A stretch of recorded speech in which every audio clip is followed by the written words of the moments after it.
Good morning, everyone. Great to have you with us. And hopefully your morning after that yoga segment is off to a relaxing and enjoyable start. I'm your host, Randall White, and we discuss, as you know, here, food, wine, yummy craft beer, travel, and tourism every Saturday morning at this time on this very station. And if you travel much or have friends and family who love to eat out, as I do, then you know how challenging it can be to follow specific diet needs.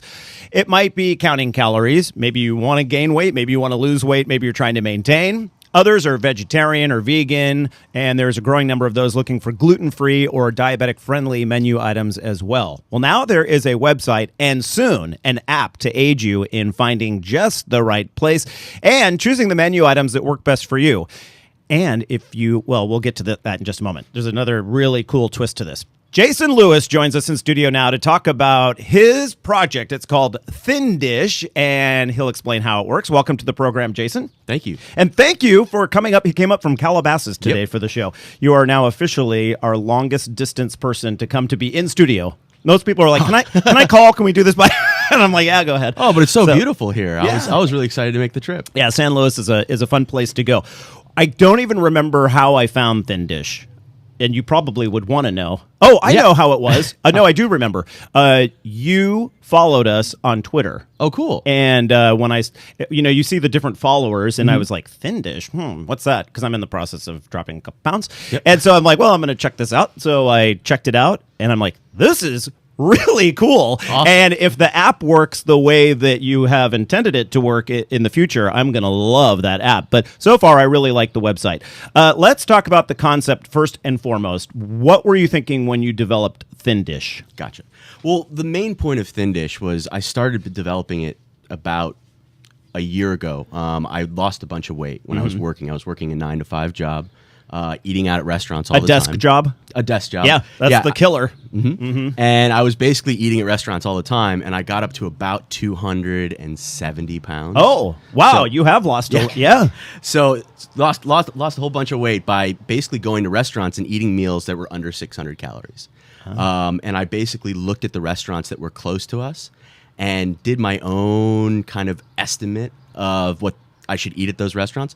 And after 6 months, I basically got down to about 190 pounds. And I was like, man, it'd be really great if there was a place for me to find all this information so that I don't have to go through all these hoops to do it on my own. You're not the only one thinking that. and you're like, ding, light bulb, right? Exactly. So, and that's where ThinDish was kind of born through my process of losing weight. The other thing that I was doing while I was losing weight was I was kind of taking a photo journal of all the food that I was eating. So that's why ThinDish is a little bit of a two-part process.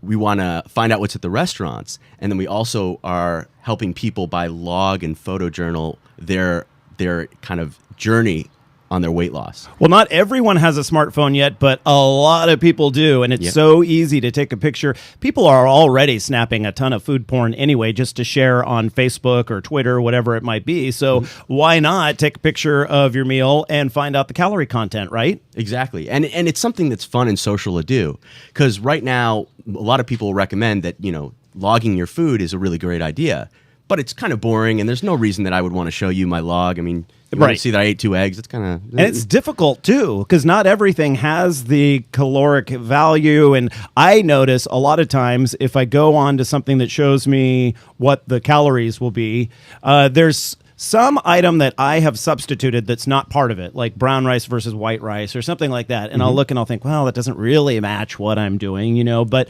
you're going to try to perfect that. Exactly. We're helping that process, because now when you actually take a photo of the food, you can click on the brown rice, and we have a database of 67,000 ingredients. It might be more or less. We keep on adding stuff every day. Right. And you basically just type in brown rice, and it'll pop up, and you can add that right to your meal, and you can see all the substitutions, and it does everything for you.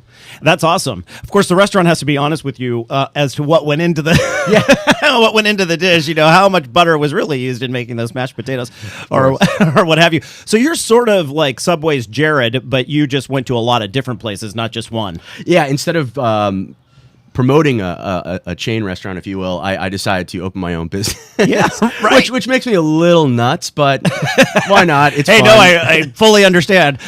So here's the thing.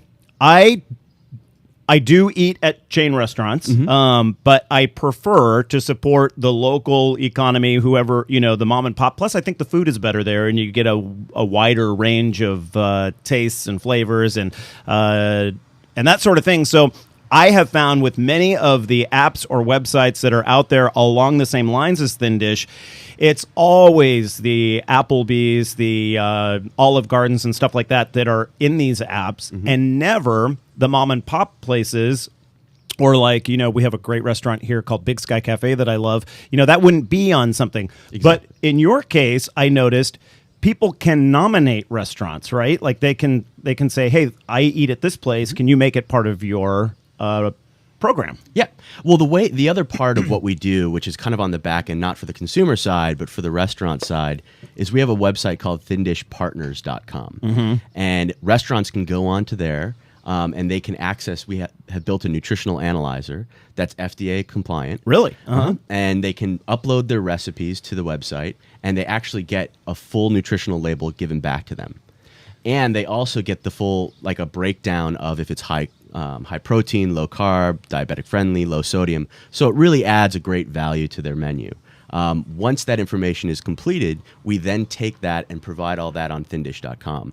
And we're really looking at it as, the local independent restaurants, they can't afford to go to the lab and spend upwards of $5,000. Right, it's pricey. It's super pricey. So, we've come out with a way that's really cheap and convenient for them, where they can go online on any computer 24/7 and find out their nutrition, and then also update their menu if they'd like, because a lot of the local restaurants likes to do seasonal items. So for them to keep going back to the lab every month is kind of crazy. So we've built this system that allows them to just simply go up, and for about within a minute or two, they'll have their full nutrition. What's the rule right now in California anyway? What's the rule when it comes to supplying nutritional information on a menu? How many locations do you have to have in the state?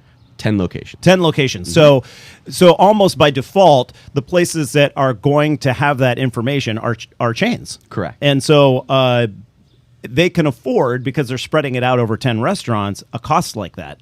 10, or in many cases, hundreds of restaurants, right? And so you're helping the little guy. I love that. Yeah, exactly. I'm sitting here thinking, all this talk about food's making me hungry, but then I realized it was hot in our studio, so I have the window open behind me, and I can smell the grill over at Firestone. It's coming in right now. When does your app come out? So we're hoping that the app's going to come out within about a month and a half, but this is tech. Right. So please don't take me seriously when I say a month and a half. We're hoping it'll be then, but we're working day and night. In fact, we were working crazy hours last night just to put some finishing touches on it. Were you a tech person to begin with, or this is something because of the nature of your startup, you have to become one? I'm a tech person from film. I actually come from the film industry. Right. Imagine that, Southern California, and you're in the film industry. Yeah, exactly. Pretty crazy, right? Right. Yeah, I mean, I've worked as a director and editor for commercials. Oh, okay. And at the end of the day, I had a major weight problem, and I was like, I got to figure out a way to solve this. Yeah. And then I went over to internet tech. So yeah, I'm not the programmer and developer. I'm working with a partner who does it, and he's a genius. So. Well, one of the cool things when I checked out the ThinDish site is there was a pop-up, and it said, would you like to get a free trial version of the app when it comes out? And I was like, I saw the 4-letter F word, free. Yeah, exactly. I was like, it's going to be free. Of course I will. I imagine, though, you'll have a pay version as also. We will, yeah. I mean, the way that the app is going to kind of work, if you don't mind, I'll go into that No, real quick. please. I mean, you basically, you'll be able to have, take pictures of your food, and then you can actually physically tag the food. Like you would on Facebook or something. You touch it. So just like how you would tag your friends, you would be able to tag it like, okay, this is rice. And then you tag everything in your photo, and it comes up with your full calorie information, as well as like fat, protein, and carbs. Then all that stuff is tracked into like a diary, like your timeline essentially. And you can track and see how many calories you have left for the rest of the day. You can also take pictures of your activities. So like if you're on a hike, my big thing is I never want to look at, I'm going to go work out. because that's boring. I agree. You know, like if I'm going to go work out, it's like I want to go see the sunset. So I look at if I go see, go on a hike, my goal is to get that sunset, and I'll take a picture of that sunset, and that will remind me of the hike. So you can take a picture of that sunset, tag it with that you went hiking for 30 minutes, and it'll say, oh, well, congratulations, you burned 400 calories. So now all that stuff is calculated for you, and it gives you what your total calorie limit is left for the day. You don't just help people that way. On the website currently, we've been looking at pictures. If you're watching our video feed right now, you've been looking at pictures of really tasty food.